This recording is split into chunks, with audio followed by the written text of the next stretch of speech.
ఎన్నికలకు సంబంధించి క్యాండిడేట్గా మనకి హర్ష్ కుమార్ గారు వాళ్ళ చిన్నబ్బాయి సుందర్ గారు మనకి పోటీ చేస్తున్నారు.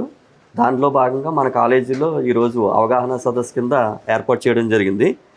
యాక్చువల్గా ఎవరైనా ఓట్లు అభ్యర్థించడానికి వచ్చారు అంటే జస్ట్ హడావుడిగా అలా రావడం, జస్ట్ ఒక 5 మినిట్స్ అలా హాయ్ అని చెప్పేసి ఆ పాంప్లెట్స్ ఇచ్చేసి వెళ్ళిపోతారు. మేనేజ్మెంట్తో మాట్లాడేసి వెళ్ళిపోతారు. మెరుపుతేగ వెళ్ళిపోతారు.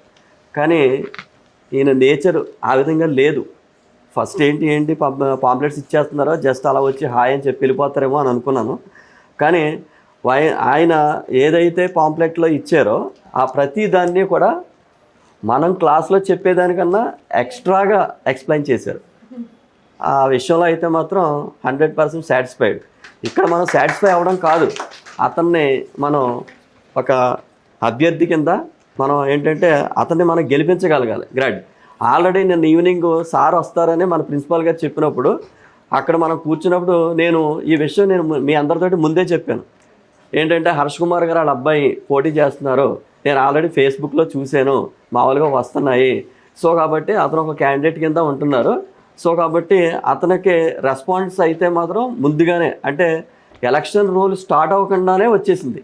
మామూలుగా నాకు తెలిసినంత వరకు అయితే ఎలక్షన్ రూల్ స్టార్ట్ అవ్వకుండానే వచ్చింది సార్. ఇది ఏంటంటే టు బి ఫ్రాంక్ సార్ అది విషయం. సో అదే విషయం నేను వీళ్ళకి కూడా చెప్పాను. సో కాబట్టి మీరు రాసినటువంటి విషయాలన్నీ కూడా చాలా జెన్యూన్గా ఉన్నాయి. దాంట్లో ఏంటంటే మోసం చేసే ఉద్దేశంలో అయితే మాత్రం ఏం కనిపించట్లేదు.